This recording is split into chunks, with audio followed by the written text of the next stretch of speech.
ایک دفعہ انگلی کے اشارے سے کہا تھا ابو لہب نے نبی پاک کو کہ آپ کے ہاتھ ٹوٹ جائیں، تو اللہ نے فرمایا تبت یدا ابی لہب وتب، تو کہتا ہے میرے نبی کا ہاتھ ٹوٹ جائے، تیرے دونوں ٹوٹ جائیں۔ ابو لہب کا معنی ہے شولوں والا۔ ابو لہب اتنا حسین و جمیل تھا کہ اس کے رخسار شولوں کی طرح چمکتے تھے، لال سرخ رنگ تھا۔ عرب میں جب غربت تھی اس وقت بھی اس کے گھر میں 2 اینٹیں سونے کی تھی۔ اتنا مالدار آدمی تھا اور سردار تھا مکے کا۔ لیکن نبی پاک کی جب بے ادبی کی، تمہیں پتہ ہی نہیں کہ میرا رب دنیا میں سب سے ناراض کس سے ہے؟ جو میرے رسول اللہ کا بے ادب ہے۔ ابو لہب کے جسم میں ایسی بیماری نکلی کہ ریشہ سے بھر گیا وجود اس کا، اور بچوں نے لے جا کے پیچھے باہر مکے کے ایک حویلی تھی اس میں بند کر دیا۔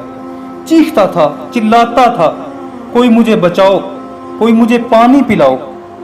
دروازہ توڑ کے باہر نکلا تو ابو جہل مکے کے چونک میں مر گیا۔ ابو لہب سے اتنی بدبو آتی تھی کہ کوئی قریب نہیں جاتا تھا۔ چوک میں لاش پڑی تھی اس کی۔ یہ میت ہے کسی بے ادب کی، منہ دکھانے کے قابل نہیں۔ ان کے دشمن پہ ہو لعنت، خدا کی رحم کھانے کے قابل نہیں۔ کہا تبت یدا ابی لہب وتب، تیرے دونوں ٹوٹ جائیں۔ تو پھر کیا حال ہوا ابو لہب کا؟ چونک میں اس کی لاش پڑی ہے، کوئی قریب نہیں جاتا۔ ان کے بیٹوں سے لوگ کہنے لگے تمہارا باپ تھا، شرم کرو، حیا کرو۔ انہوں نے ایک ملازم کو پیسے دیے تو اس نے گڑھا کھودا، اور پھر انہوں نے کہا کہ رسی کے ساتھ میرے باپ کو گھسیٹ کے جگڑ کے اس کو اس گڑھے میں پھینک دو۔